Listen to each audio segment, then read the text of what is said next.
As a new normal unfolded in the COVID-19 pandemic, CII recalibrated and expanded in multiple areas to serve its members and meet the expectations of stakeholders. During October and November 2020, CII worked intensively with the government to ensure conducive conditions for economic recovery. The Atmanirbhar 3.0 stimulus package announced by Honorable Finance Minister in November included many CII recommendations: expansion of Emergency Credit Line Guarantee Scheme to 31st of March, expansion of ECLGS to 26 stressed sectors, expansion of Production-Linked Incentive Scheme to 10 additional manufacturing sectors, contribution to EPF to enhance employment, and performance security on government tenders, among others. I think it's certainly moving up as we move month by month, and I would say November is better than October in terms of these spirits, especially on a pre-Diwali position. Therefore, in a year like this, you do not measure it just in terms of normal parameters. You measure progress month on month, and every month is a different month. And what we are seeing is month by month there is improvement, and business confidence is building, which is why I believe in order to ensure that this is not just pent-up demand but more sustainable, the steps which we need to take are constantly additive. And the approach which the government has taken is step by step, giving a package at reasonable intervals. If we can hold this confidence and this gradient upwards between now and January, I think that will be a very big boost for sustainability.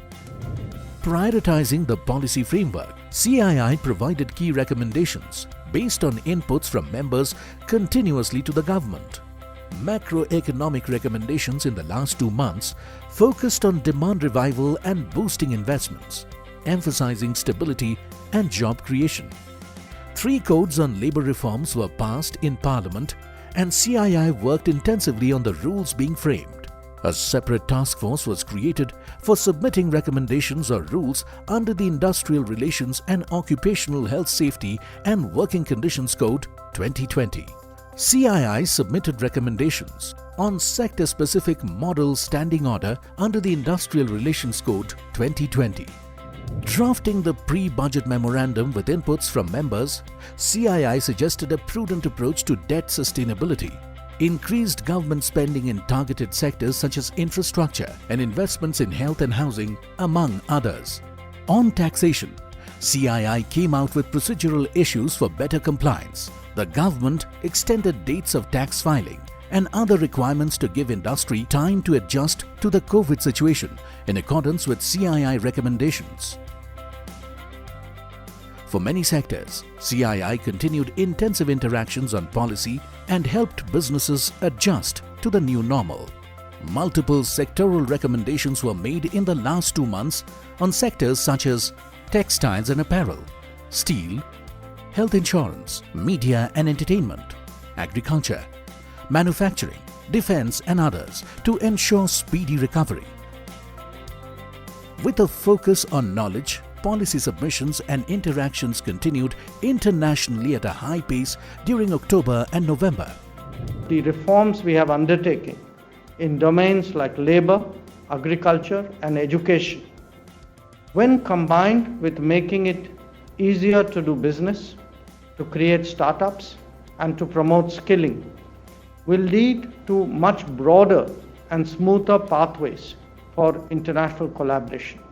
Our meetings with many of you, individually and collectively, virtually and physically, has been raised to the summit level, speaks for itself.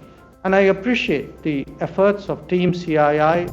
CII aided industry in addressing new global opportunities in new markets. Through research, CII worked on providing targeted knowledge to members to seize the opportunities. To fast-track exports, CII stressed bringing out the new foreign trade policy and expanding funds for the Market Access Initiative and Market Development Assistance, along with trade facilitation. CII urged for increasing export finance, working closely with MNCs and improving ease of doing business. CII's engagement on the international platform was intensive, and regular CEO missions and seminars continued to be held on the virtual platform in the last 2 months.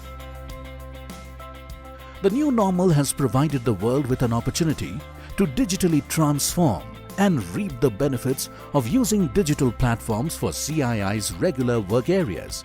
CII seized this opportunity and continued to organize multiple interactions in October and November, all on the virtual platform. CII Agro and Food Tech 2020 was held on a digital platform for the first time, with the theme of technology in food and agriculture, increasing farmers' income. A huge success. It brought together 15,000 delegates and farmers. Many other important events were organized, including 6th CIIWR Digital MSME Summit, an Exhibition 2020 Summit, Financial Market Summit, Senior Care Conclave and Global Outreach Webinars and Expo for Defense and others. CII Centers of Excellence in the last 2 months evolved to work digitally and provided training programs and certifications with online assessments.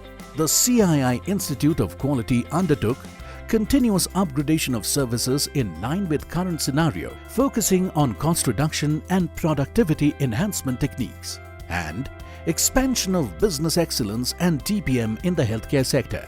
The CII Center for Competitiveness of MSME launched the professional course on energy management and climate action. It organized capability development technical workshops and unique courses on anti-corrosion in automotive and auto component sector.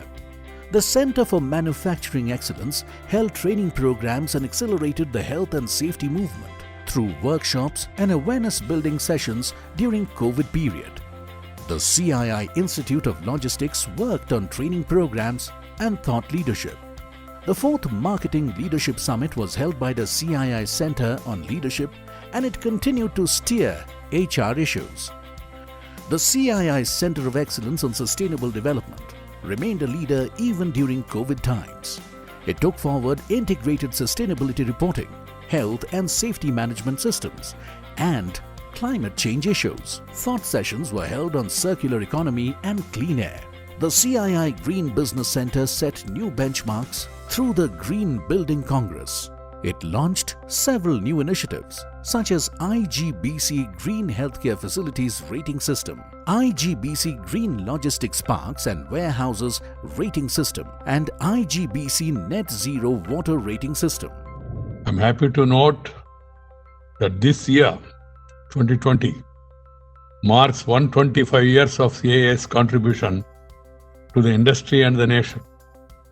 I must compliment CII for spearheading the green building movement through its Indian Green Building Council since 2001. This is a step in the right direction.